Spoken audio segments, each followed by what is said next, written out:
anyway, magandang hapon po sa lahat. Magandang gabi pala. Magandang gabi. Maganda ba ang inyong mga gabi? Sakto lang. Yan. So anyway, yun. Masaya ako doon na makita ang lahat. Though wala ang iba, pero I think, yun, may mga ginagawa sila. Ganyan. Pero kayo ay I praise God na ang bawat isa sa inyo ay nagbigay ng oras to really know Jesus better sa study natin ito. So, yun, welcome po ulit ang lahat para sa ating LDG. Yan. So, again, nagpapatuloy tayo sa ating series of lesson na, alala nyo? Ano ang series natin ngayon?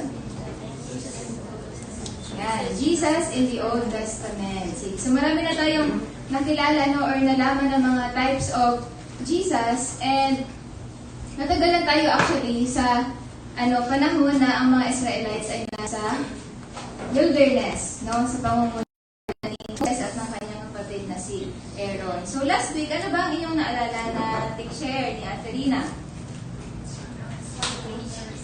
Ano yung gutom si Gigi, meron na bread.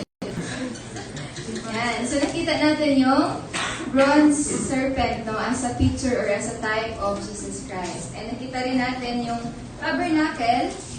And ngayon titingnan naman natin yung isang type of Jesus Christ, which is the garments of the Old Testament priest. So bago yan, mag-pray muna tayo to ask the Lord for wisdom. Sige, let's pray.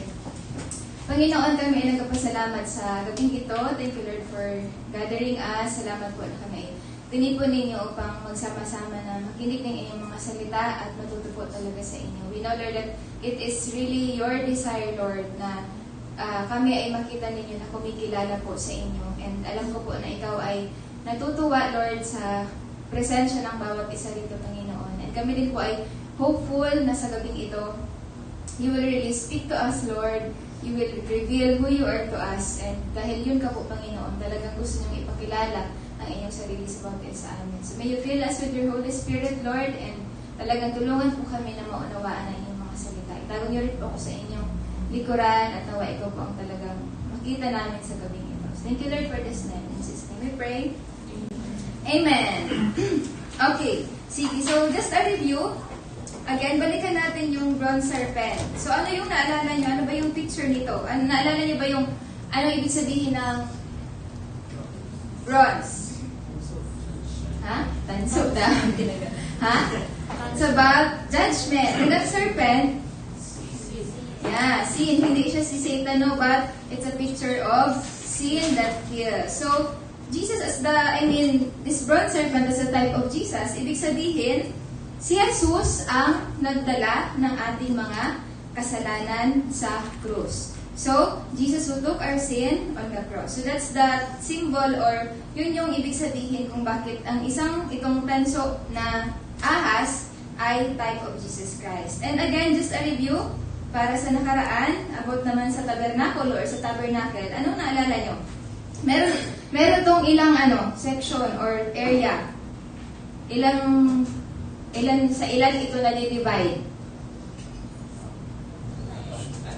A, 3, B, 5, Yan. A, na-divide ito sa 3 areas. And it's the outer courtyard, the holy place, and the most sacred place or the holy of holies. So, tingnan natin yung picture or yung iba-ibang areas ito. Una, makikita natin dito yung altar of burnt offering na nagsisimbolo or nagpapakita na nakita nyo na.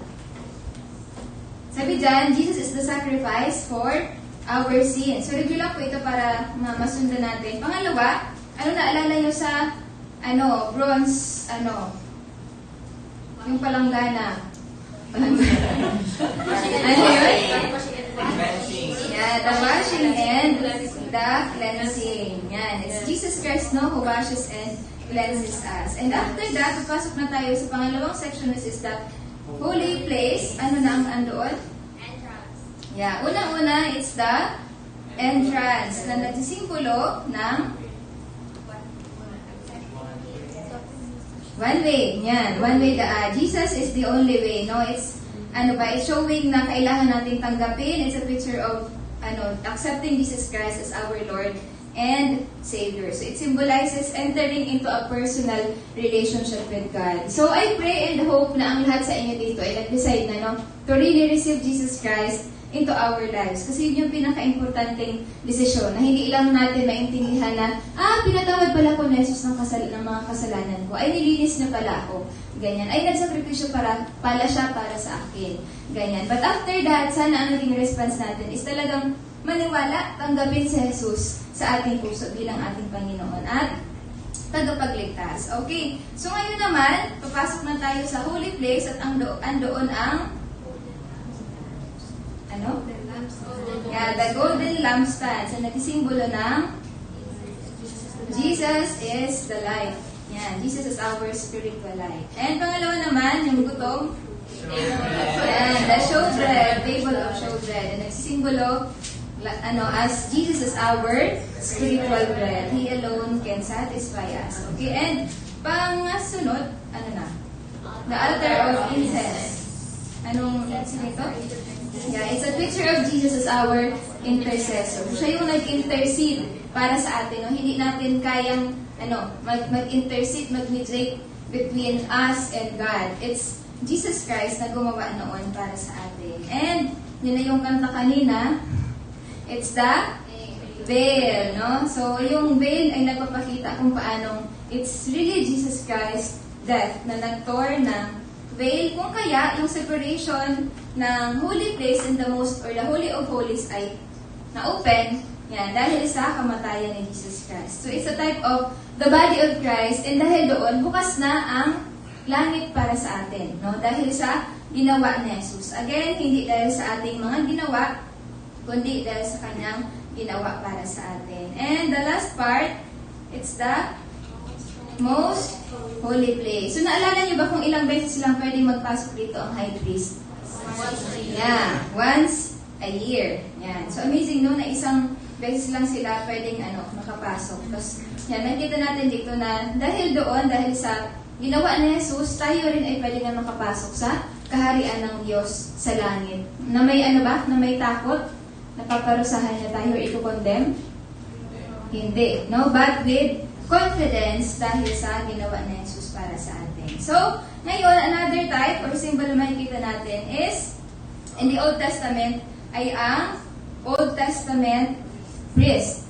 Okay? So, una-muna, ano ba ang ibig sabihin ng priest? What is a priest? Sabi dito, a priest is one who stands between people and God. Kind of like a bridge to help people connect with God. Okay, so gets naman ata. So alam niyo ba na maraming mga religion actually, ang merong mga iba't ibang priest. So may ipapakita ko sa inyo mamaya. Pero, ang tanong is, bakit kaya nagkaroon ng gano'n? Bakit maraming priest ang iba't ibang mga religions? Makikita natin dito, makikita natin sa Bible, sa Old Testament lang siya nangyari. Or yung talagang pinaka-function niya.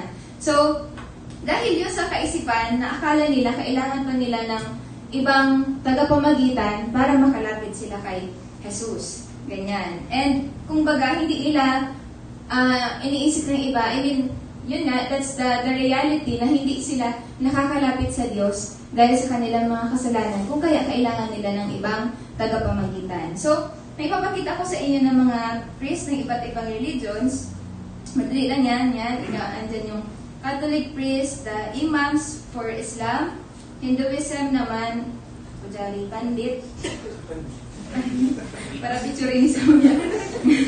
Sa Buddhism, monks, Judaism, rabbis, and sa mga indigenous religions or it's the shaman. So imagine, maraming mga priest, So, yun. And meron din siyempre sa Christianity, which is the Catholic priest nga, no? So, makikita natin kung ano ba talaga yung function nila, and based dito sa pag-aaralan natin, makikita natin na talaga bang kailangan pa natin sila.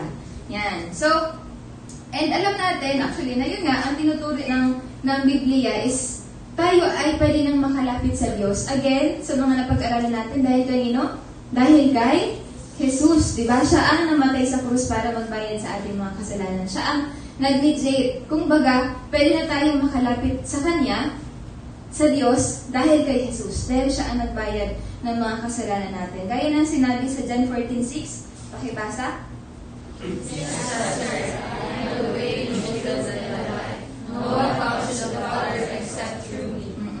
So malinaw no na, He is the way, the truth, and the life. Walang makakapunta sa Ama kundi sa pamamagitan ni Jesus lamang. And sa John 10 verse 9.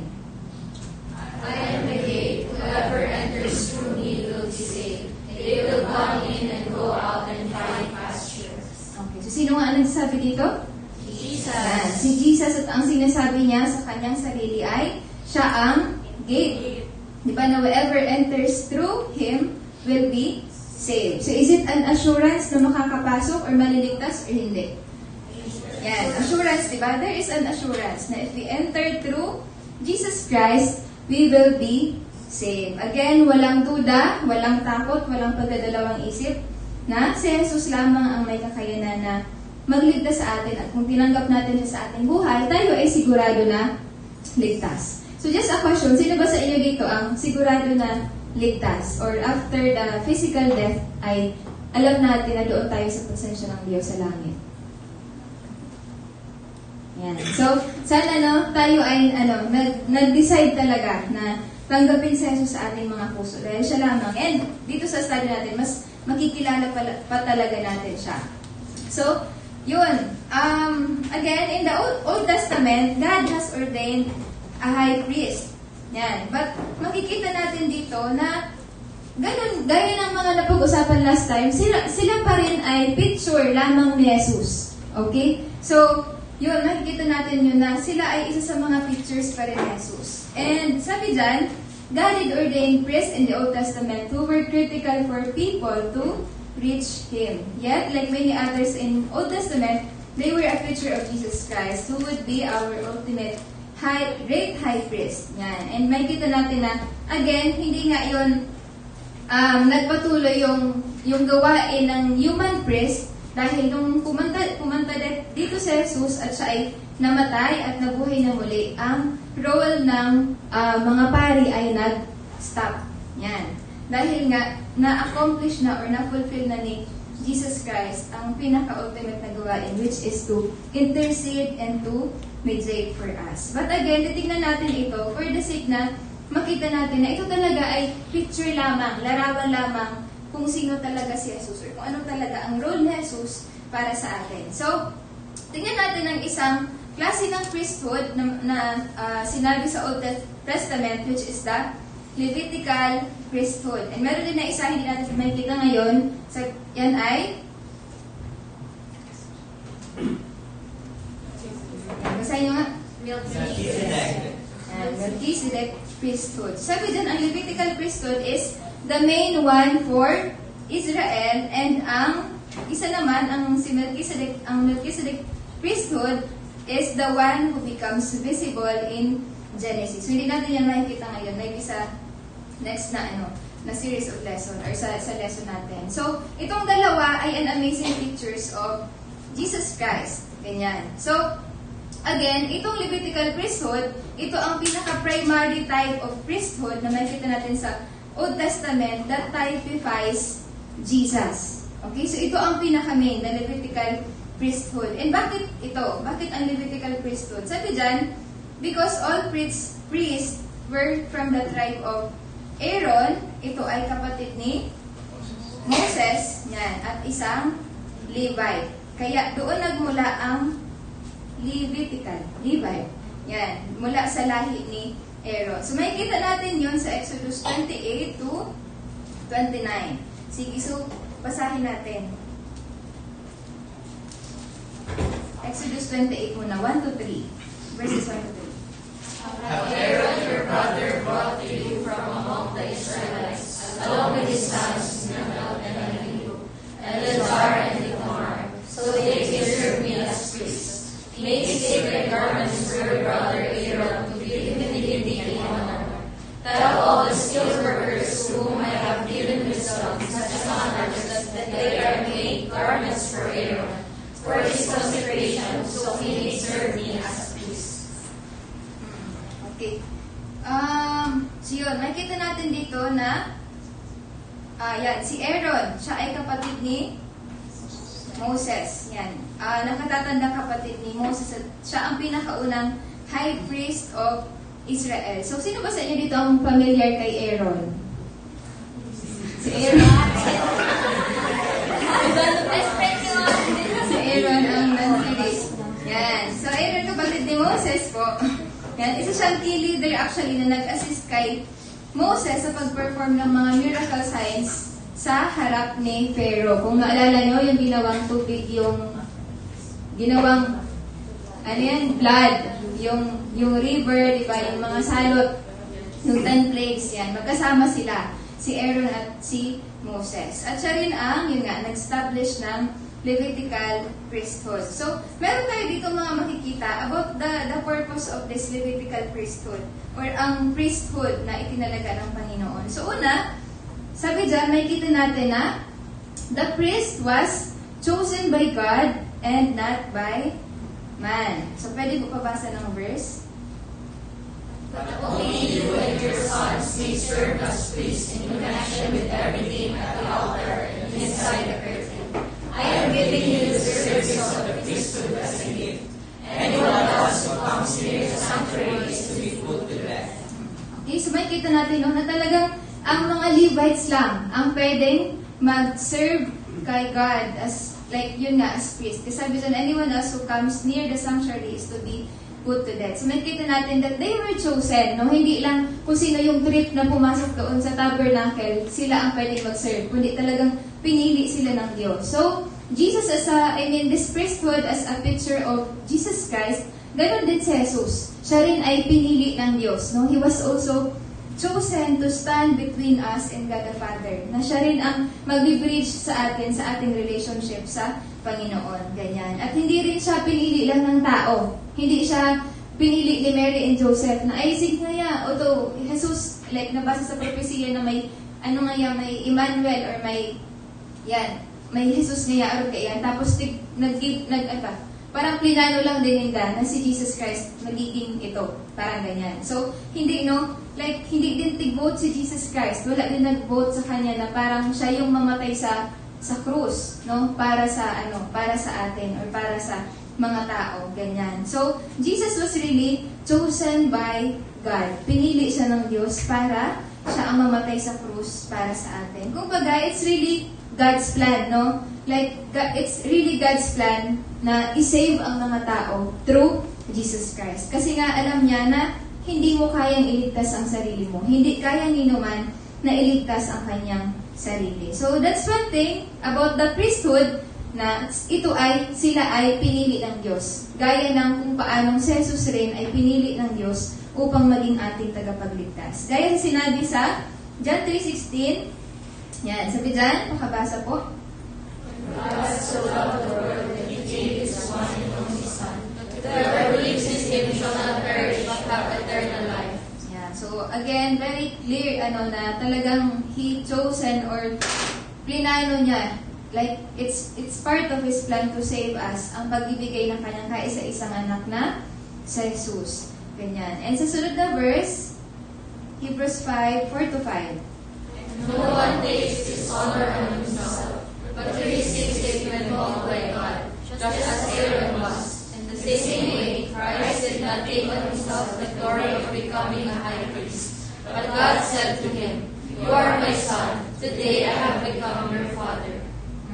Yeah. So the last part, no, but God said to him, "You are my son, today I have become your Father." Again, God knew about it. No? Hindi siya nabigla na lang may Jesus, ganyan, or bigla na lang nangangailangan ng tagapagligtas. So, again, Jesus is chosen by God to be the Savior of the world. And pangalawa na point, nakita natin dito, na ang priesthood was intended to be eternal. Yan, sa pangwalang hanggan ang priesthood.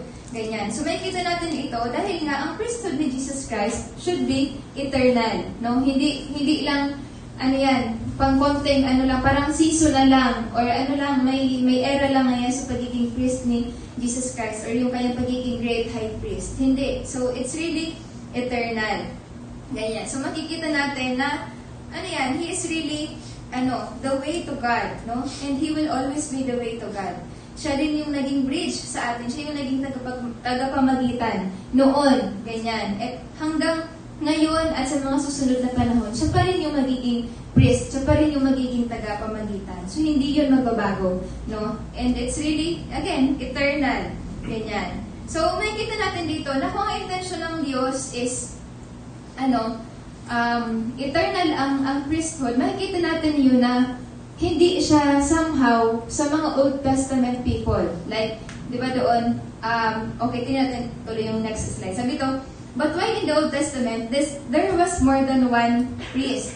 Ganyan. Aaron and his sons, whereas Jesus is just one. Diba? So parang, ang punto is, Jesus' priesthood is eternal, isa lang siya, magpawalang hanggan. Pero bakit sa Old Testament, hindi ganun, like si Aaron lang, bakit kailangan ng parang marami? Ganyan. So makita natin dito na it's actually a picture of Jesus in the duration or length of the priesthood. So because Jesus' priesthood is an eternal priesthood. So even in the Old Testament, ang priesthood actually ay nagpapatuloy sa paanong paraan. Kasi matapos, again, dahil tao lang nga si Aaron, pag namatay siya, sino ang susunod? Siyempre, ang kapwa niya, Levita, possible yung mga anak niya, yung mga anak niya at yung mga susunod na mga priest, ang magiging, again, priest. Ganyan. So, kumbaga, nagkaroon din ito, napasa ito from generation to generation hanggang sa pagdating ni Jesus na siya ang nagpatuloy ng eternal priesthood. Ganyan. So, nag-continue pa rin siya simula sa Old Testament hanggang sa pagdating ni Jesus. At pagkatapos ni Jesus, wala nang ibang priest. Okay? So, siya na lang yung siya yung great high priest na talagang final yung kanyang ginawa para sa atin, na nag-mediate at nag-intercede para sa atin. Okay? So, tingnan natin sa verses Exodus 40, Hebrews 7, 22-25. Pwede man yan, Exodus 40. Pakibasa po. 1, 2, 3, go. Their anointing will be to a priesthood that will continue throughout your generations. And Hebrews 7, 23-25. Now there have been many of those priests, since death prevented them from continuing in office. But because Jesus is forever, He has permanent priesthood. Therefore, He is able to save completely those who come to God through Him, because He always lives to intercede for them. Yeah. So, ang gandang verse, very clear na sinasabi dito na yung priesthood talaga before, no? Sila ay hindi nakakapag-continue sa trabaho nila kasi nga may death, no? So, again, imagine, nabubuhay ka nung panahon sa Old Testament, tapos biglang nawala yung priest. So, sino yung mag-mediate sa'yo between God? Sino yung mag-o-offer? Sino yung pupunta sa tabernacle para mapatawad ka sa iyong mga kasalanan? Imagine, di ba? Kasi ganun yung gawain ng priest. Siya yung nag-intercede, siya yung nag-mediate, siya yung kukuha ng mga offerings mo para mag-offer. Ganyan, para andoon ang kapatawaran ng mga kasalanan. So, imagine na ganun ang nangyari, na nawala yung mga priest. Ganyan. And we are thankful na ngayon, yun yung sinasabi ng Bible, that Jesus is really the great high priest and His priesthood is permanent. Ganyan. So kung ikaw ay naniwala kay Jesus, naniwala na ang kanyang ginawa na pag-suffer or pagsakripisyo ng kanyang buhay, pag-alay ng kanyang sarili ay isang beses lang nagawa, ibig sabihin, ikaw ay forgiven na of all your sin. And hindi ka na parang natatakot na, hala ngaya, walang mag-aalay ng, walang mag-o-offer, walang magbabayad ng kasalanan ko. Ganyan. Kasi nga, again, yan, ginawa na yun ni Jesus. At si Jesus ay hindi namatay. Diba? Namatay siya, pero siya ay muling nabuhay. So, kung kaya talaga naligtas niya tayo completely. Ganyan. At patuloy ang kanyang pag-intercede sa atin. So, again, next slide, sabi dito, makikita natin yung weakness ng priesthood. So, priest dies after a while, yet Jesus will never die. So, dahil dito, tayo daw ay hindi mag-worry na mag-put tayo ng trust sa Panginoon kasi nga siya ay hindi namamatay. Okay? So, siya ay patuloy na nag-i-intercede para sa atin. Like, hanggang ngayon, no, tayo ay may kasiguraduhan na tayo talaga ay ligtas dahil kay Jesus. Kasi nanatili siyang buhay. Hindi parang natapos yung ginawa niya sa krus. So, wala siyang parang hangganan na ano lang after 5 years lang yung validity ng kamatayan ni Jesus, yung pagbayad niya ng ating mga kasalanan. And after that, ano na nga takot na kita kasi di ita aram, ano nga ligtas pa ba ako or hindi? Ganyan. So dahil si Jesus ay nabuhay, namatay pero muling nabuhay, again, makakaasa tayo na talagang sapat ang ginawa niya at pwede tayong magtiwala sa ginawa niya sa krus para sa atin. Okay? So pangatlo, sabi dyan, they were clothed in a very precise way with special garments. So makikita natin na it's really a picture of Jesus Christ. Itong garments na ito, yan, it's the uniqueness, it's Jesus' uniqueness and His character. So makikita natin na ang mga garments, yan, ay reflection ng character or ng posisyon ng isang tao. Diba? Nakikita nyo ba yan sa labas? Halimbawa, ayan, sa DepEd na lang. Ganyan, yung mga uniform, di ba? May iba't ibang klaseng uniform. So, kaya mo silang i-identify na principal. Tama ba? Di ko alam. Parang ganyan. So, managing, may ano ba kayo? May iba teaching and non-teaching. Ganyan. So, again, pwede nyo silang ma-identify through garments or kasuotan nila kung ano ang kanilang position and their characters. And ganun din sa Old Testament. So, lalong-lalo na ang kanilang mga damit. Ganyan. So, tingnan natin ito sa Exodus 28, verses 4 to 5, about the garments of the priest. Pabasa po. These are the garments they are to make: a breastpiece, an ephod, a robe, a woven tunic, a turban, and a sash. They are to make these sacred garments for your brother Aaron and his sons, so they may serve me as priests. Have them use gold and blue, purple and scarlet, yarn and fine linen. Okay. So, again, since ang priesthood is tig-ordain ng Diyos, ganun rin ang kanilang mga damit is really a reflection of Jesus' character. Di ba? Imagine, and ganun din ata, again, sa mga, like, mga government offices ngayon, di ba, ang mga logo nila sa mga uniform, parang connected rin siya sa kung ano si mission and vision nila, ano si goal nila, parang ganyan. So, ganun din sa Old Testament, no? Ang mga damit nila ay talagang, it really points to Jesus Christ. Ganyan. So, na-imagine nyo ba yan sa damit nyo ngayon? Kanino tayo nito? Saan tayo nito pinapoint? Ganyan. Anyway, naisip ko lang. So, parang gano'n, no? Amazing lang isipin na yung uniform or yung damit nila before, it really points to Jesus Christ. Ganyan. So, parang something lang na pwede din natin isipin sa sarili or sa buhay natin na, again, even in like small thing, like yun nga, damit, diba? It can be a reflection of Jesus' character. Diba? His modesty, yung humility, yung pag-ibig niya, yung purity, ganyan. So, yeah, just an additional. So anyway, tingnan natin itong mga colors na minention dito sa verses 5. Have them use gold, blue, purple, and scarlet yarn. So, tingnan natin dahil ito ay may mga meaning. And itong kulay na ito is repeated siya all over the garments ng priest. Yan. So, dito umiikot yung kulay or yung damit ng priest. So, itong color gold, sumisimbolo ito ng kingship or divinity of Jesus Christ. Ganyan. So, hindi lang siya high priest, siya din ay isang Diyos, siya din ay hari. Ganyan. Diba? Alam niyo man yun, gold. Yun, again, symbolizes kingship, like, royalty. Ganyan. At ang blue,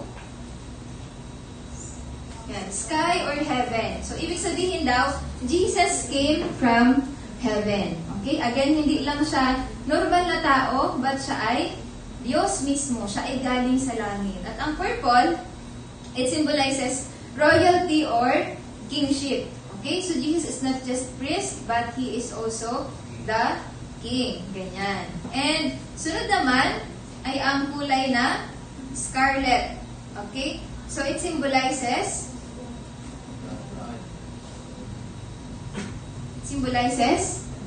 yan, the blood. Yan, the blood of Jesus Christ na nag-sacrifice sa atin sa krus ng Kalbaryo. So, imagine, amazing na, like, very consistent actually. Yun yung makikita natin sa damit na ito, very consistent. Walang bigla na lang naglitaw dyan ang green or may ano ngaya, may yellow, parang ganyan. Very consistent siya sa apat na color na ito. Ganyan. So, tingnan natin yung isang parte ng kasuotan. So, ito ay ang, basahin nyo nga. Yan, ephod. So, sabi dyan sa verse 6, pabasa.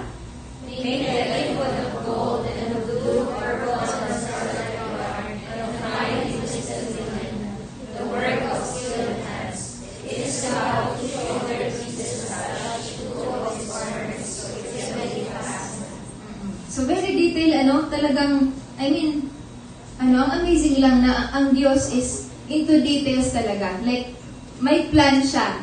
Parang ganyan. So, hindi lang siya, okay, nag-ordain ako ng priest, and kung ano yung trip yung design ng damit, kayo na bahala. Parang ganyan. So, hindi, even there, gusto talagang ma-reflect or ma-point talaga ito kung sino talaga ang Diyos. Ganyan. So, yan, tingnan natin, ano ba ito? Sabi dyan, ang ephod ay outer garment worn over the robe like an apron or a sleeveless vestment. Yan. So, yan yung nakikita nyo, ChatGPT. Yan yung possible na kulay. So, makikita natin na, yan, paano ba siya naging picture ni Jesus Christ? Again, makikita natin dito na it was unique and worn only by the priest. Again, hindi siya kinapi niya ng iba. Halimbawa, bata, nagpatahi din ng sariling damit niya na ganyan. So, worn only by the priest.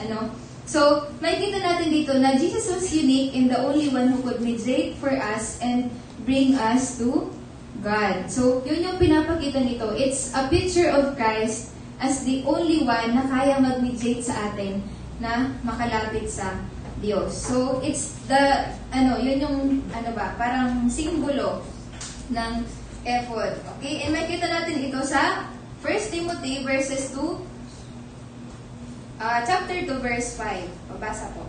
For there is one God and one mediator between God and mankind, the man Christ Jesus. Okay, so ilan daw ang mediator? Between one. Okay, yan. So, one, diba? One mediator between God and mankind. And sino siya? He is the man, Christ Jesus, or Jesus Christ. So, pangalawang punto, paano ito naging picture ni Jesus Christ, itong ephod, is, sabi dyan, the four colors mentioned earlier, where, yan, andoon uli yung apat na kulay. Again, kung babalikan natin ano ang sinisimbolo ng gold, kingship or that, ibig sabihin siya ay Diyos. Si Jesus ay Diyos. Pangalawa, the color blue,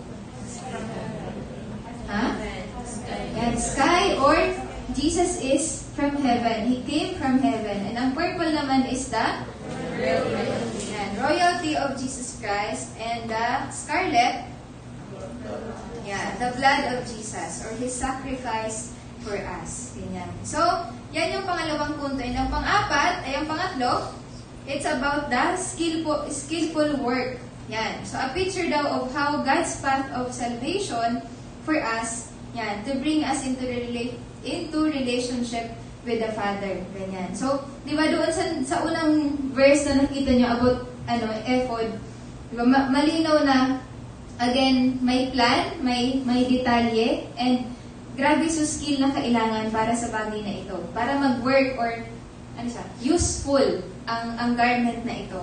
Okay? So, yun yung makikita natin dito na ganun din ang pag-save sa atin ni Jesus Christ. Ganun din ang pagliligtas niya sa atin. It is also skillful. Diba? Na kung saan talagang, linanuhan, ganyan, talagang malinaw kung ano ang dapat na gawin, anong detalye, ganyan. Kung baga, yun, maglilid ito sa atin to really thank God, na salamat Lord sa iyong pagliligtas sa akin, na it's really your plan na iligtas ako, ganyan. So, yun yung makikita natin kung paano siya naging picture ni Jesus Christ. Una, yan, the uniqueness, na ang tanging priest lang ang nagsusuot. At again, yung apat na kulay na makikita natin, kung sino talaga si Jesus, yan, Diyos, galing sa langit, siya ay hari, at ang kanyang pagsakripisyo sa atin, ang kanyang dugo sa krus. At again, the number 3 is the skillful work. Ganyan. So, another part ng garment, ito pa lang tayo sa taas, so marami pa. Ayan, ito ay ang Yeah, the waistband. So verse 8, mabasa po. It's so fully is to be like it, of one piece with the ephod, and made with gold, and with blue, purple, and scarlet yarn, and with fine twisted line. Oo. So, makikita natin dyan, ano ba itong waistband? Sabi dito, like a belt that held the ephod securely in place. Yan. Also, andoon yung 4 na colors ulit, no? Na nagpapakita ng same character ni Kristo na naipapakita dito. Again, the skill kung paano siya tiktahi at tik-attach para maging useful itong waistband na ito. So, ano ba ang purpose nito, no? Kung sa panahon ngayon, ano yan? Ano yan? Ano ito? Paha? Ha? Sinturon. Ayun. Sinturon sa Tagalog. So, again, nakikita natin dito yung purpose nito at ang meaning. So, una, gaya ng sinturon, yan, it bound everything together. Yan, para hindi mahulog or matanggal. Ganyan. So, it's a picture actually of Jesus Christ, priesthood na, ano daw? Secure, won't unravel or fall.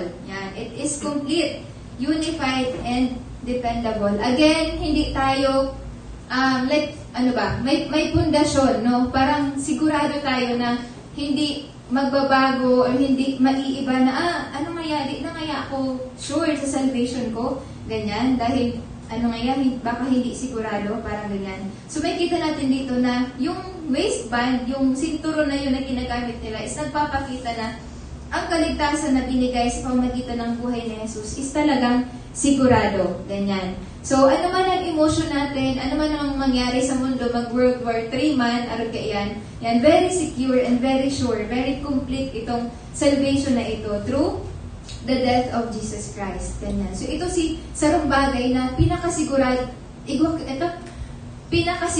kita.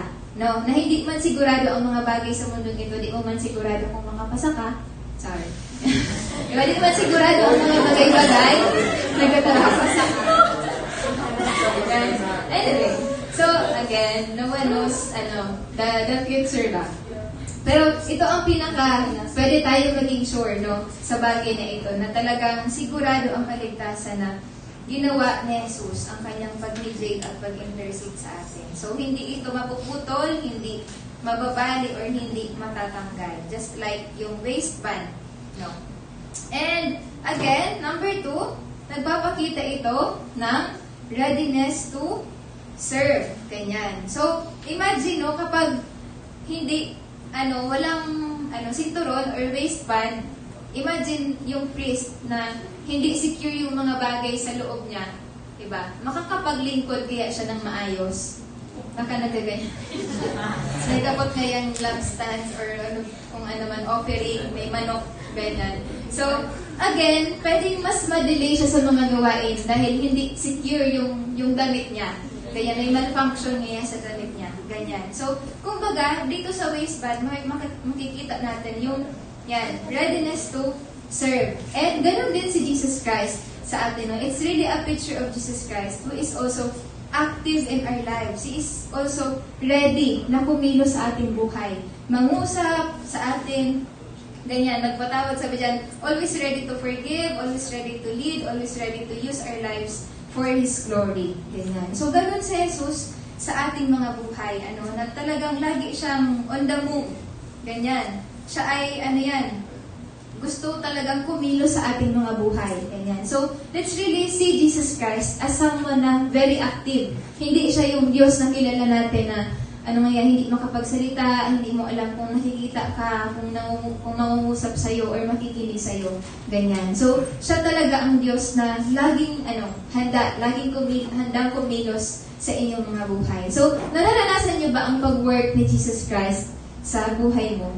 Nakikita mo ba siya as an active and alive na Diyos na talagang kumikilos and very personal? Ganyan. So, itong araw ba na ito, kaya mong masabi kung ano yung mga bagay na ginawa ni Jesus sa buhay mo. So, tandaan natin na ganun siya. No, sana nakikita niyo yung difference ng buhay natin dati na walang Jesus, na nakikita natin na malayo ang Diyos, na, compare sa ngayon na tinanggap na natin sa Jesus at talagang, like, everyday nararanasan natin yung pagkilos niya sa ating mga buhay. Ganyan. So, kung hindi man, like, parang ganun pa rin na-feel natin na parang malayo ngayon pa rin or parang hindi ako, na naririnig, ganyan. Maybe it's an invitation to really come closer to God, no? To come closer sa Kanya, na mas marinig natin yung pagkilos niya, yung pagkikipag-usap niya sa atin. Kasi gano'n siyang Diyos, very personal at hanggang mangusap sa atin. So, yun, that's my prayer na nararanasan mo yung pagkilos ng Diyos sa buhay mo. So, yan, another verse na pwede natin tingnan, Hebrews 7:25. Therefore, he was the same completely those on God through him, because Jesus Christ always lives in intercession for them. Yeah, so Jesus Christ always lives to intercede for them. Again, wala sa kanyang day off. Na okay, lang, Monday to Saturday lang ang pag-intercede ko sa inyo. Like, pag Sunday, kabahan na kayo kasi na ako nag-intercede. Parang ganyan. So, again, always active, no? Siya ay buhay na talagang patuloy na nag-intercede para sa atin. Kung kaya tayo ay malaya, na we have this confidence that we can really come to Him ba? Na, sa Diyos dahil sa ginawa ni Jesus para sa atin. So, pangatlo, hindi lang readiness to serve, but number 3, it was the same material as the effort. So, makita again natin yung 4 ulit na kulay. Okay, alalahanin nyo nga anong kulay yun? Gold, blue, red, scarlet. Yeah, so andun ulit sila, no? Na ibig sabihin, yan, his character and his activity or work are consistent. Diba? Kasi ang point nito is the readiness to serve. Ibig sabihin, active ang Diyos sa buhay mo. Pero, ang isang kahulugan din nun ay ang kanyang character na nananatili. Ganyan. So, ibig sabihin, yun nga, ang kanyang character at ang kanyang pagkilos sa buhay natin ay, connected, no? Sabi dito, his work is an outflow of his character. And ibig sabihin din, he will work in our lives based upon who he is, and it is consistent. Ganyan. So, ang pagkilos niya ay nakadepende sa kung sino siya, hindi sa performance natin. Okay? So, halimbawa, faithful ka ngayon, ganyan. Tapos, faithful din sa'yo si Lord. Ganon. So, kaya ngayon, hindi ka faithful, hindi rin siya faithful. So, hindi ganon. Ang pagkilos ni Lord sa buhay mo is nakabase kung sino siya. Hindi sa performance mo, hindi sa ginagawa mo para sa Kanya. Okay? So, amazing no na ganon ang Diyos natin, na pwede tayong maging at peace. Though hindi siya reason para, okay, nananatili. Ganun pa rin pala si Lord. Consistent pala siya regardless sa kung ano yung pinapakita ko sa Kanya. Ganun. Sana hindi maging ganun ang response natin, na maging bare minimum din sa paglapit natin sa Lord. But maging invitation siya na makita talaga natin yung grace ng Panginoon and mas lalo din tayong lumapit sa Kanya at mas mag-grow sa relationship natin with the Lord. Ganyan. But it's really just good but to know na ang pagkilos ng Diyos sa buhay mo ay nakadepende, ay nakabase sa kung sino siya, hindi sa mga bagay na ginagawa mo para sa Kanya. Again, kaya pwede tayong maging confident again na may failure ka man ngayon, may shortcomings before the Lord, siya pa rin ay handang kumilos sa buhay mo. So, what a good God na meron tayo. And pang-apat, yan, skillfully woven. So, makikita natin na it's a picture actually of how Christ's salvation and His priestly work to bring us to God was skillfully designed way to save us. Again, no plan of any group or religion matches the beauty of what Jesus did for us. So, sabi dito, wala actually plan B, no? Or walang plano na puno ng, parang weakness. Like, parang di ko nga kaya ligtas yung sobrang dami ng tao sa mundo dito. Baka ngayon lang sa area sa Philippines ang kaya ko ngayon iligtas. Ang US na or ang RPN, hindi ko kayang iligtas. Parang ganyan. So, walang makikita tayo na witness sa plano ng Diyos na iligtas ang tao.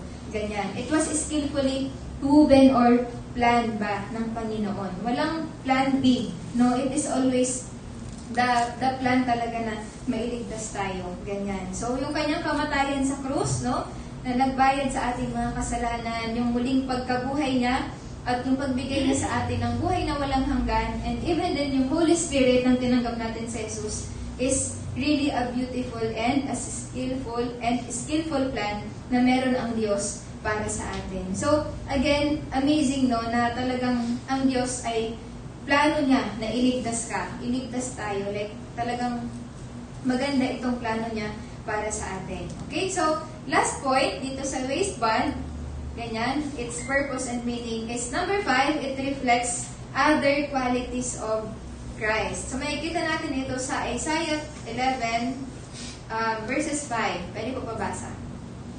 Righteousness shall be the belt of his waist, and faithfulness the belt of his loins.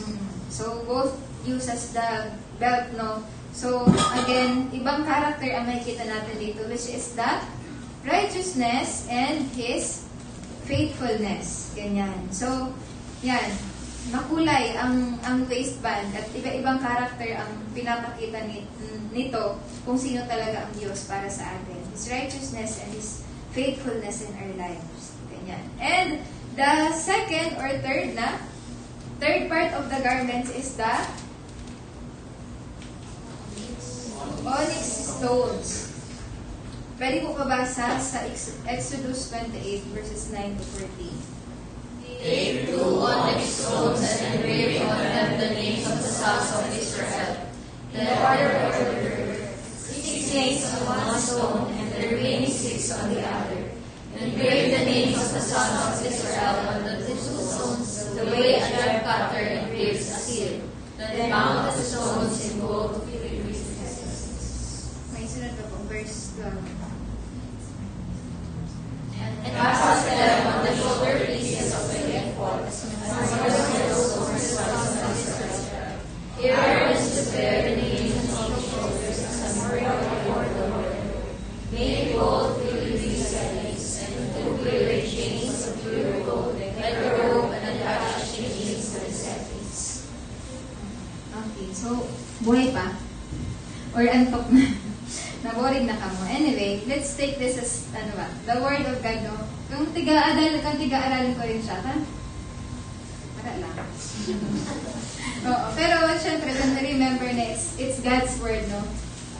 Yun nga, tig-claim ang Word of God as, talaga, God-breathed, ganyan. So, kahit minsan, parang po man kaini ang sense. Again, the point is, it points us to what Jesus did for us, di ba? Pero minsan, yun nga, parang kita naman makita, so, parang points maray. Pero yun nga, nawa my heart kita to really, parang know and i-meditate in mga tools like this. So, onyx stone, sabi dyan, it's a type of gemstone, a form of chalcedony. Yan. Quartz family, usually black with white or lighter bands, can be polished and durable enough to carve or engrave. So, daw siya, valuable stones and hard enough to endure. So, paano ba ito tiga-arrange on priest? Sabi dyan, for the priest, the names of each tribe of Israel was carved on them, and then they were fastened on shoulder pieces with gold filigree settings and put on the shoulders of the high priest. Ganyan. So, pwede po pakita ng sunod na picture kung saan siya naka-place.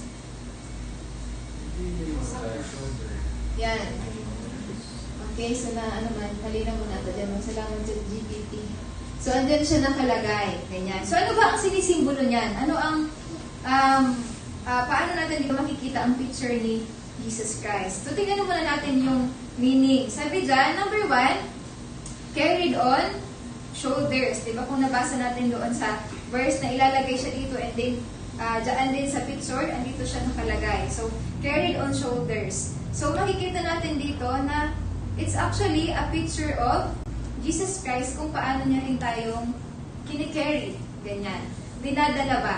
Ganyan. So, familiar ba kayo sa story ng footprints in the sand? Anong story? I mean, anong andoon? Footprints. Ilan ang footprints? Dalawa? Ilang tao? Isang tao. Yan, isang tao. Bakit daw isang tao lang? Yan, kasi kinikerry. Diba? So parang conversation ko siya, na Lord, ngayon na feeling ako sa footprints, bakit isa lang yung ano, iniwan mo ba ako? Parang ganyan. Tapos sabi kang, Diyos, na di ngaya, hindi kita iniwan. Like, actually, buhat-buhat kita. That's my, footprints actually na nakita mo. So, ganyan ang picture galing kay ChatGPT. Yan. So, yan. Ano lang, ang gandang malaman, no? Si Sayan, si Ware. Ay, si Ware namin. Yeah. So, yan. Isay. RR. Mabigat.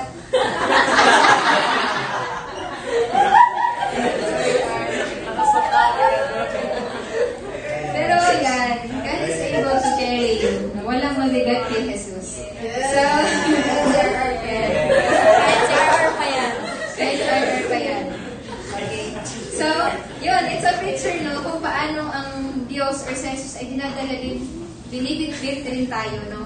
And, yun, hindi lang tayo, hindi lang si problems, but the weight of our sin, no? He carried it on the cross. Ganyan. Imagine na hindi mo na siya kailangan dalhin pa yung bigat ng kasalanan mo. Dahil binitbit na, dinala na iyon ni Jesus sa krus nung siya ay mamatay, di ba?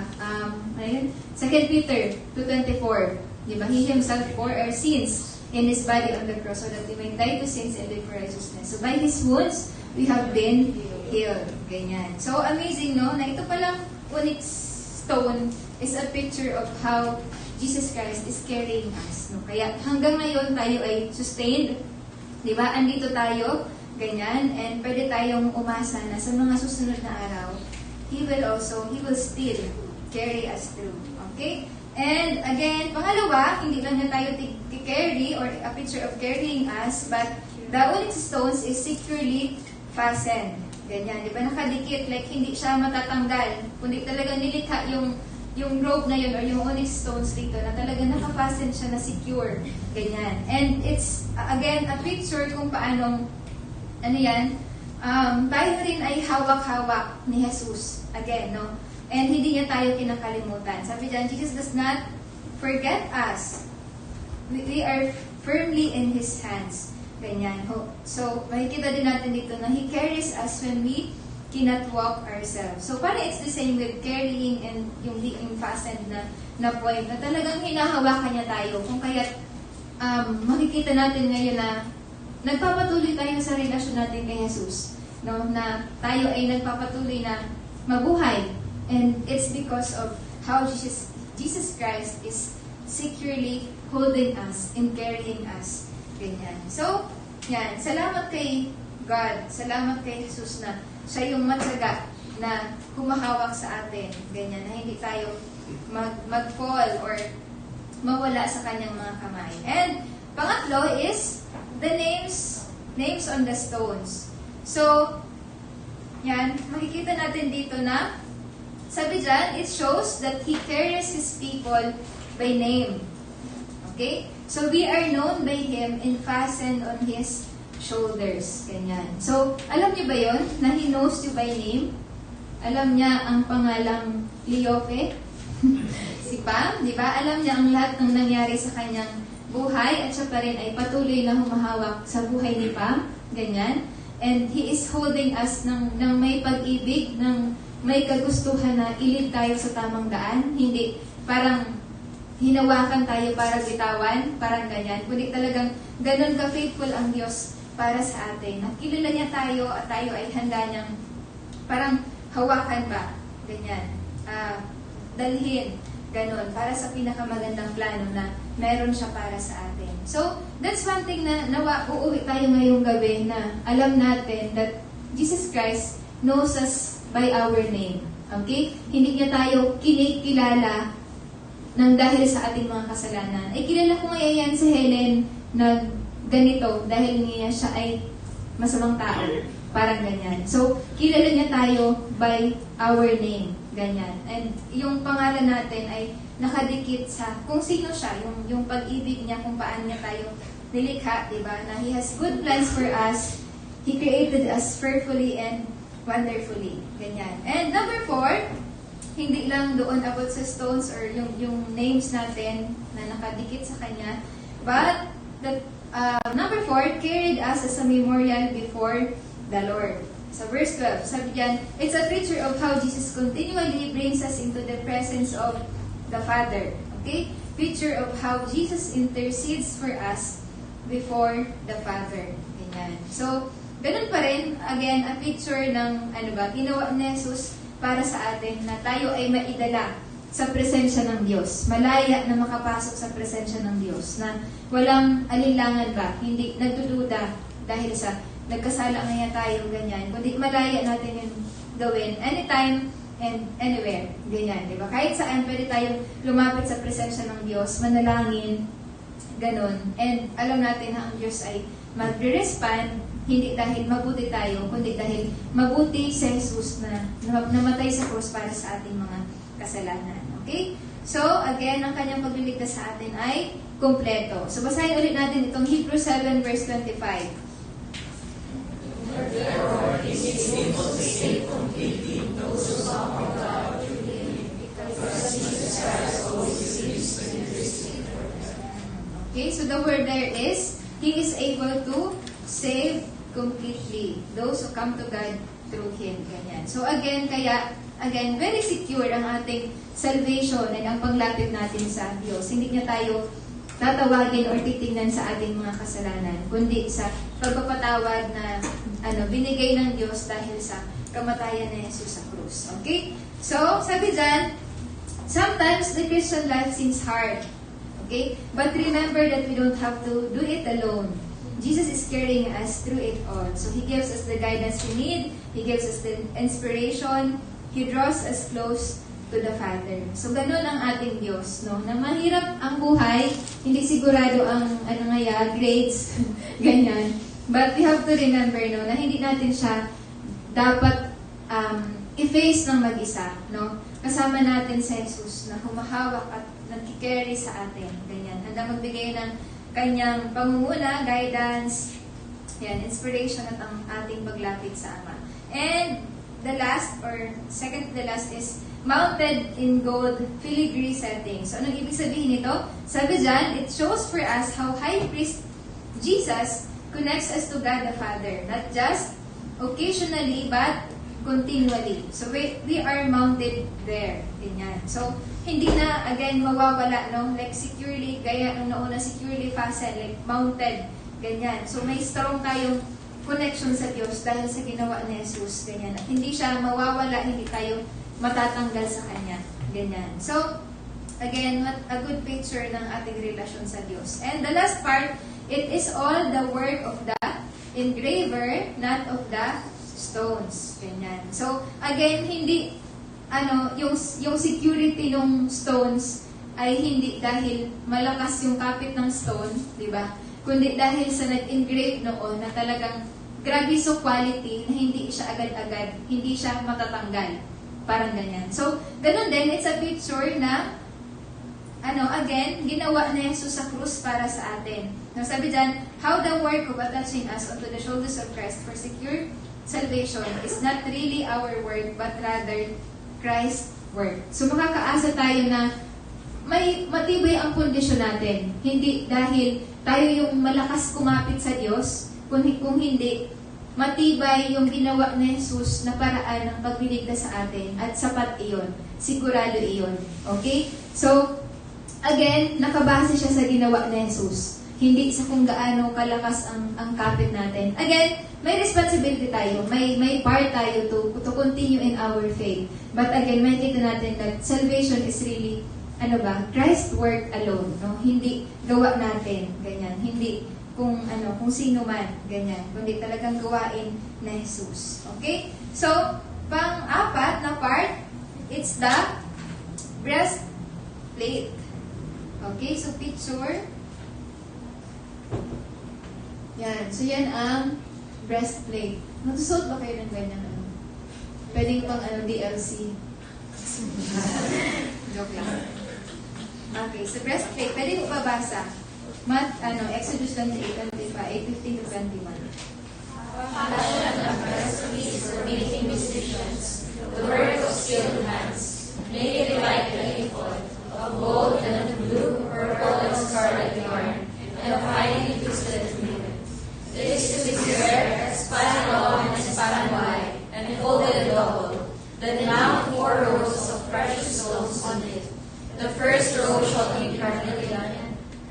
crucified and buried. The second row shall be turquoise, lapis, lazuli, and emerald. Next slide po, meron pa. The third row shall be jasmine, agate, and amethyst. The fourth row shall be topaz, onyx, and jasper. Found them in gold filigree settings. There are to be 12 stones, one for each of the names of the sons of Israel, each engraved like a seal with the name of one of the 12 tribes. Okay, so ano makikita natin dyan about the breastplate? Anong nakita nyo again na color? Andun ulit yung may green. Bakit may green sa GPT? So, andun yung apat ulit. Diba? So, again, the consistency of the color na ginamit na nagpo-point sa atin kung sino ang Diyos. Diba? His divinity being God, His blood on the cross, His kingship, and the truth that Jesus came from heaven. Ganyan. So, ano sinisimbolo nun? Na parang ulit-ulit itong kulay na ito na ginagamit? Anong gustong parang ipakita dito? About Jesus' character? Ha? Yeah, His consistency. Okay? So again, hindi si God paiba-iba. Okay? Sa gusto niyang iparang sa atin. He's very consistent. And sa kung sino rin siya, very consistent siya. Like kung Diyos siya dati, Diyos pa rin siya ngayon. Kung King siya dati, King pa rin siya ngayon. No, kung namatay siya dati, namatay siya. Hindi na siya namatay ngayon. Ganon. Pero yung resulta or yung bunga ng kanyang kamatayan ay nananatili hanggang sa ngayon. Okay? May bisa yung kanyang kamatayan sa krus pa rin hanggang sa ngayon. Okay? So kung kaya kapag nagbahagi tayo ng gospel, kapag nag-share tayo ng gospel sa iba, about Christ being the way to the Father, still may bisa yun. Okay? May kasiguraduhan na kapag sila rin ay tumanggap kay Jesus, may kaligtasan silang promise or inihanda ang Diyos para sa kanila. Okay? So, that's the point, the materials na ginamit. And pangalawa, all names of Israel put on 12 stones over heart. Diba? Yung picture doon makikita ninyo na andito siya na part, yung itong breastplate na ito. Okay? So, anong pinapakita dito? Sabi dyan, shows how the priest carried the tribes near his heart, all of them. Okay? So, I think it's a reminder for them sa mga priests na parang they are interceding for this nation, for Israel. Diba? Hindi nagkaroon ng priest parang ngaya sa Philistine, parang ganyan. Kundi nag-intercede sila for the Israel, for the 12 tribes of Israel.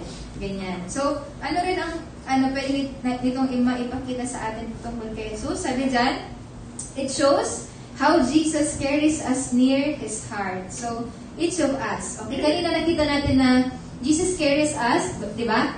Ngayon, ito pala ay malapit sa kanyang puso.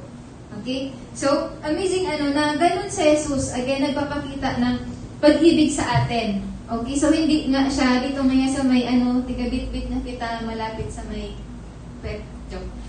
may paa, parang ganyan, sa may tuhod, parang ganyan. Kundi malapit sa kanyang puso. Na ganun talaga yung the main, somehow, like, character of Christ. Diba, John 3:16, for God so loved the world. Ganyan. Ang gusto niya talagang, maipakita yung pag-ibig niya sa atin. So, again, uuwi tayo na hindi ulit nagdududa sa pag-ibig ng Diyos sa ating buhay. No? Hinahawakan ka niya, malapit sa kanyang puso. Ganyan. So, again, salamat sa Diyos na may confidence tayo doon ng love niya for us. Okay? And, number 3, the precious stones. So again, sabi dyan, each tribe was a different stone and precious. So it shows how we too are each precious and unique in God's sight. Ganyan. So may iba-ibang kulay din na nagsisimbolo ng 12 stones or the 12 tribes of Israel and kung gaano rin sila ka-unique and mahal ng Diyos and nagpapakita rin kung gaano din tayo precious sa mata ng Diyos at unique. Ganyan. So sabi dyan, you are a precious and unique stone carried near Jesus' heart. So, to sum it up, yun, no? Precious tayo at unique na stone or na tao na carry near Jesus' heart. So, that's the breastplate. And meron pang isa pala. 4. breastplate for making decisions. Ganyan. So, meron din itong purpose na breastplate. So, ito ay, tinatawag minsan na breastplate of judgment. So, it's associated with discerning God's will through Urim and Tumim in verse 30. So, pwede niyong i-research na lang yun. Pero sabi daw, ginagamit ito kasi di ba pumapasok ang priest once a year, like siya ang nag-intercede for the Israelites, ganyan. So, may mga decisions ang Israel, halimbawa kung sino ang magiging sunod na hari, sino siguro yung susunod na priest or magiging leader, parang ganyan. So, kailangan ng discernment from God, kailangan ng directions, ng leading from God. So, before, wala pang Bible. Di ba ngayon, we can know God's will, of course, through His Word, mainly from His Word. Pero nung panahon na yun, wala pang ganun. So, anong ginagawa nila? It's through this breastplate na gamit itong Urim and Tumim na possible daw, parang dice siya, na garitiga, flip, parang ganyan. So, doon malalaman kung yes or no ang isang desisyon. O kaya naman, since sabi dyan, breastplate of judgment, halimbawa, may case ata na parang kailangan ilapit sa Diyos. So, it can be a guilty or not guilty thing. Parang arod ka iyan. So, parang ganun ang pag-alam nila ng desisyon na galing sa Panginoon. So, ginagamit or yun yung, parang, ginagamit for decision making. Ganyan. So, makikita natin dyan, this shows that Jesus is the one who is the full revelation of God's will. Ganyan. So, yun, malinaw na si Jesus yun, talagang pag-reveal or pagpapakilala ng kalooban ng Diyos. Ganyan. And ang kalooban ng Diyos? No, it's to save us. Ganyan. He came to, para hindi mang-judge, kundi iparanas ang kanyang pag-ibig sa lahat ng tao. Kung kaya, si Jesus ay namatay para sa lahat, no? That's His will sana, that all people will come to the knowledge of truth and come to repentance. Ganyan. So, kung kaya tayo na tumanggap na kay Jesus, meron tayong calling ba from the Lord to really share His word to people and sila rin ay makakilala sa Panginoon at maranasan nila ang kanyang pag-ibig at magkaroon sila ng kasiguraduhan ng buhay na walang hanggan. So, that's the breastplate. Okay? So, malapit na. Ito ay ang susunod, ang blue. Yan. Ephod. So, basahin po natin sa verse 31.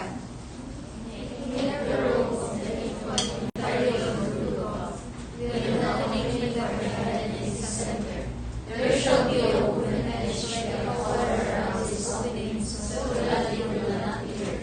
Make ornaments of blue, purple, and scarlet yarn around the hem of the robe. The gold bells between them. Sunod po. The gold bells and the pomegranates shall alternate around the hem of the robe. Aaron was wearing the new ministers. The sound of the bells would be heard in the inaccessible places before the Lord, and the making songs outside the tabernacle. Yan. So, yan. That's the blue ephod, no? And makikita natin dito na, ano ba ito? Sabi dyan, it's a special outer garment that was worn over other clothing. So, yan. Pang-loob siya na, na damit. Ay, panglabas. Outer garment. Yan. So, again, meron siyang, meaning or may purpose kung bakit ang kulay niya ay blue, bakit may mga pomegranates and bell, bakit may something siya sa collar, ganyan. At bakit itong pagkagawa ng tela na ito is parang seamless ba? Like wala siyang, wala siyang tupi. Ganyan, walang hati sa gitna. Parang dire-diretso, parang circular ang pagkalikha niya.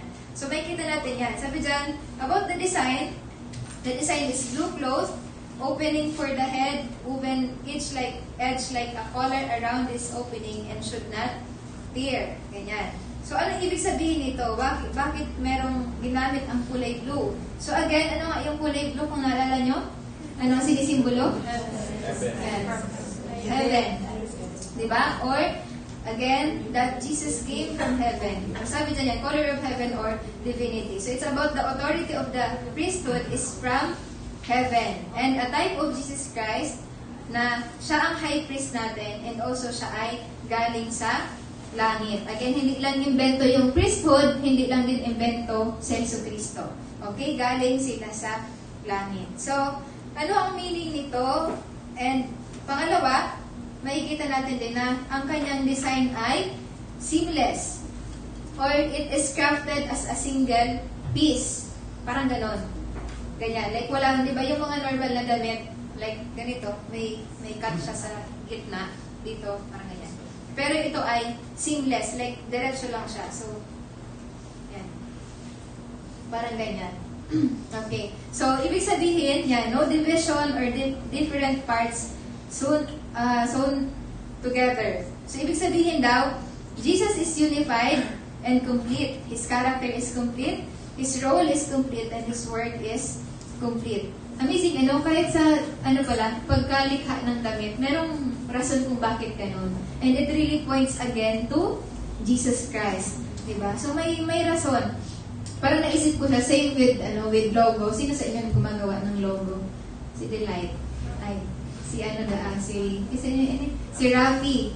Ganyan. So, before, naalala ko lang, parang konting tweak lang, parang pag ganun lang, may may reason din, or may purpose bakit ganun ngaya ang shape ng logo, or bakit dito mo plinace, bakit dito sa baba, hindi sa taas. Parang ganyan. So, parang, naalala ko lang. Parang same dito na lahat may purpose kung bakit ganon. So, again, hindi lang, trip or napag-isipan, ganyan. So, it is really perfectly crafted ba or designed para maipakita talaga kung sino si Jesus. And again, yung pagiging seamless nito, ano ang pinapakita? It's the completeness. Diba? The completeness of Jesus Christ, ang kanyang gawain, ang kanyang character. Ganyan. So, hindi nagkulang. Again, about Jesus' work, ang kanyang pagliligtas sa atin ay hindi kulang. Hindi lang, 80% lang ata ang pagliligtas sa akin ni Jesus Christ. Baka yung 20% kailangan ko pang gawin.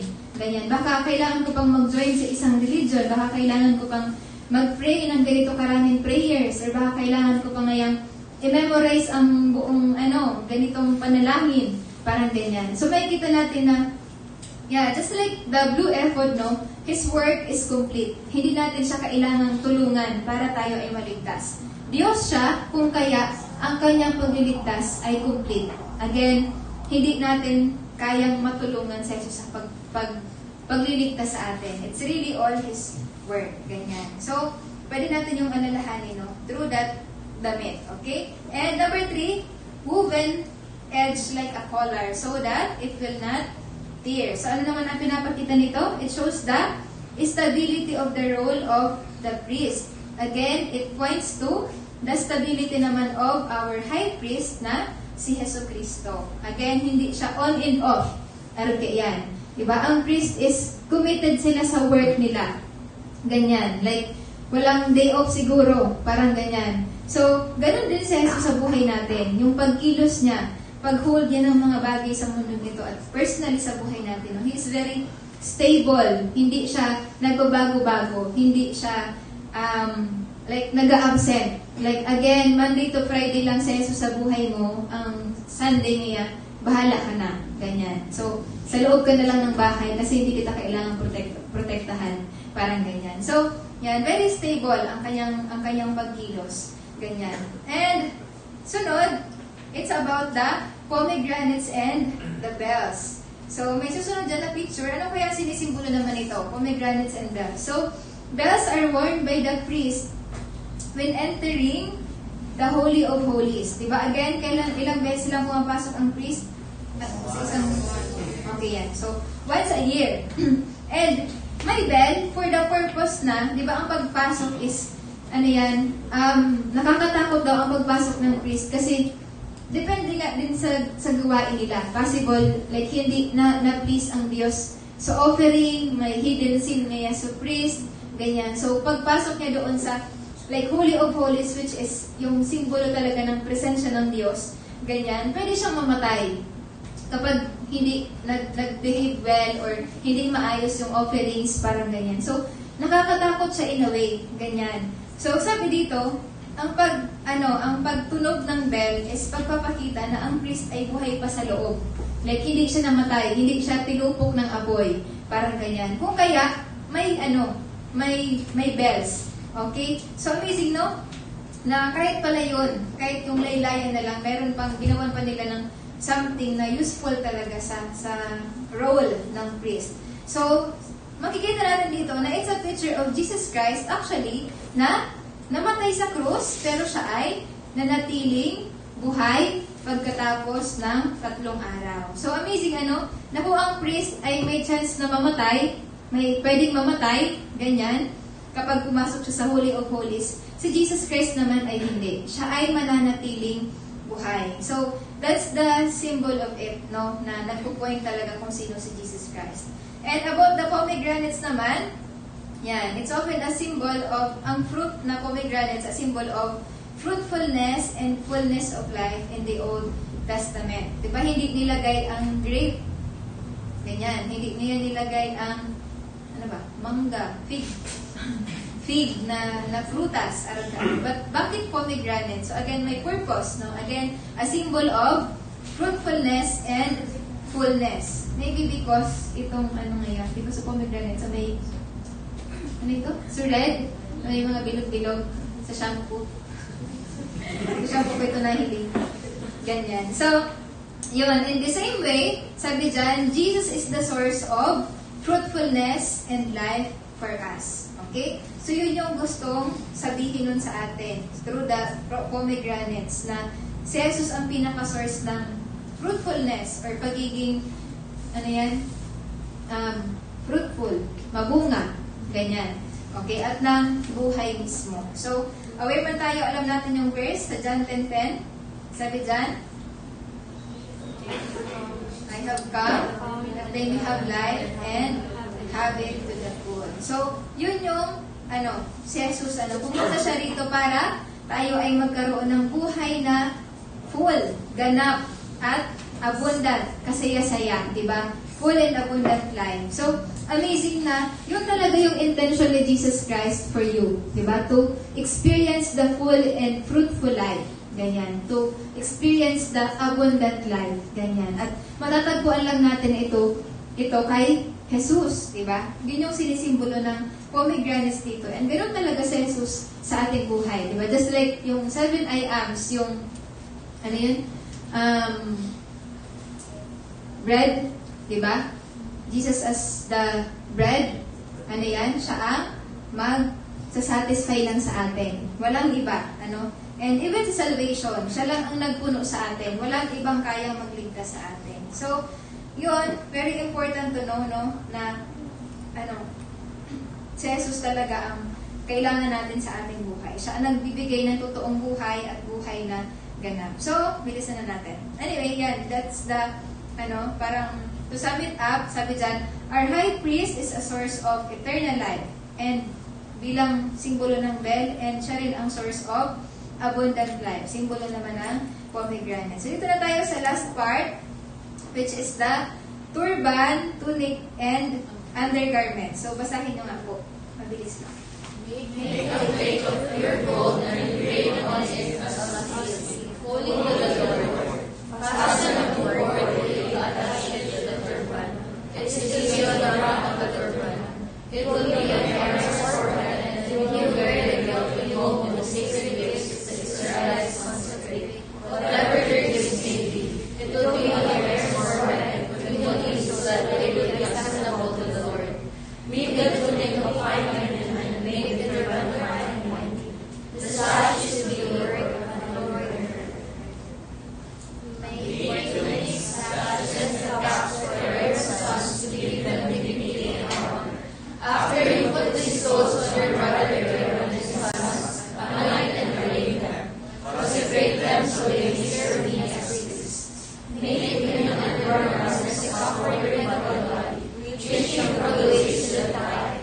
Aaron and his sons must wear them whenever they enter the tent of meeting or approach the altar to minister in the holy place, so that they will not incur guilt and die. This is the everlasting ordinance of Aaron and his descendants. Okay, so that's the turban, the tunic, and the undergarment. So, yan, may headdress, may undergarments na po doon sa kulay blue na ephod, meron din sa pangloob. Ano naman kaya ang sinisimbolo nito? Okay? So una, itong undergarments, mabilis lang to. So it is hidden, di ba? Kasi undergarments nga.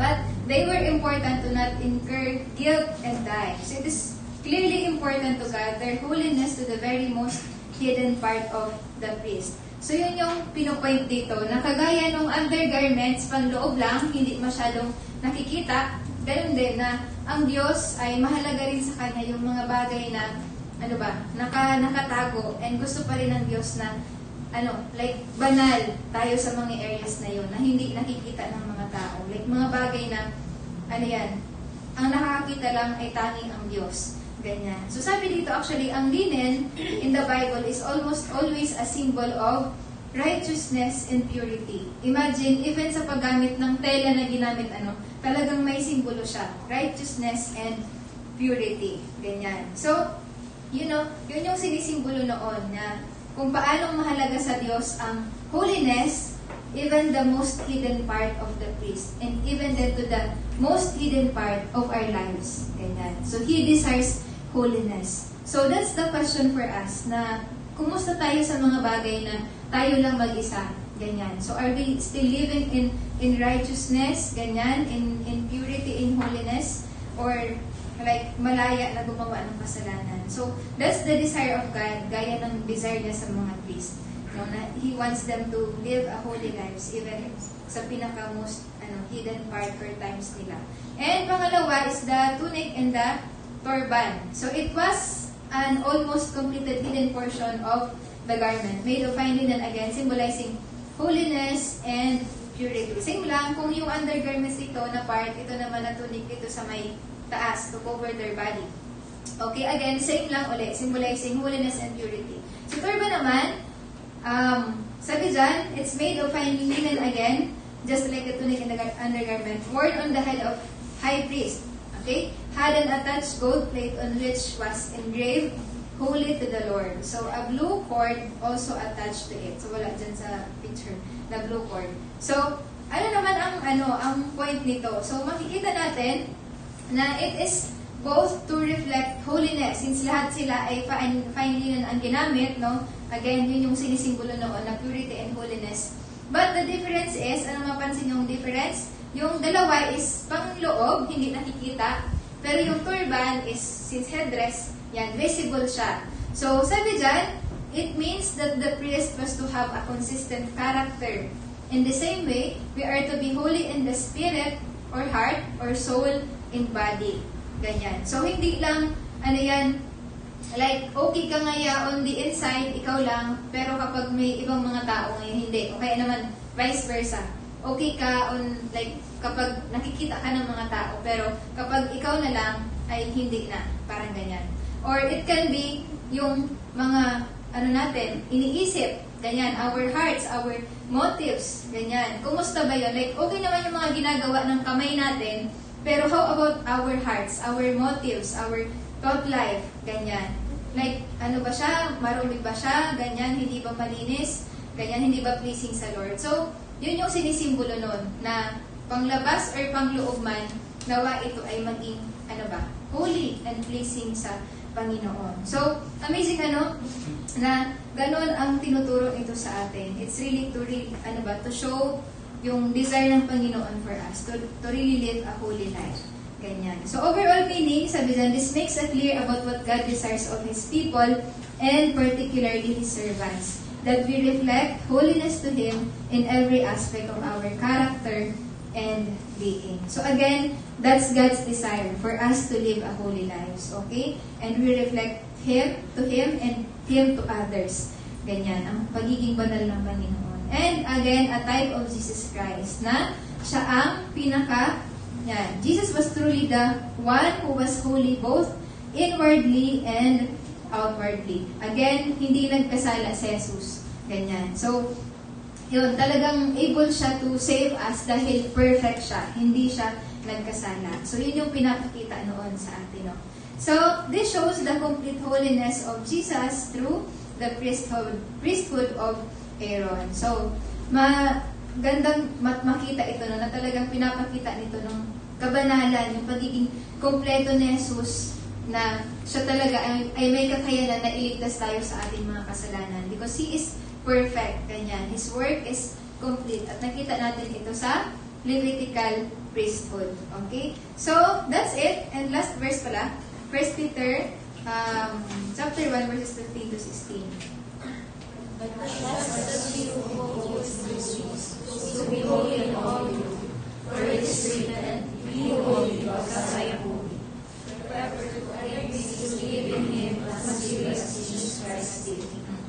Okay, so sino si Jesus? Siya ay Diyos, di ba? Siya ay banal. Sabi diyan, be holy because I am holy. So, kung siya ay banal, tayo rin ay tinatawag niya na maging banal. So, kung tinanggap mo na si Jesus sa buhay mo, si Jesus banal, pumasok sa buhay mo, di ba? Ano ang ini-expect niya sa atin?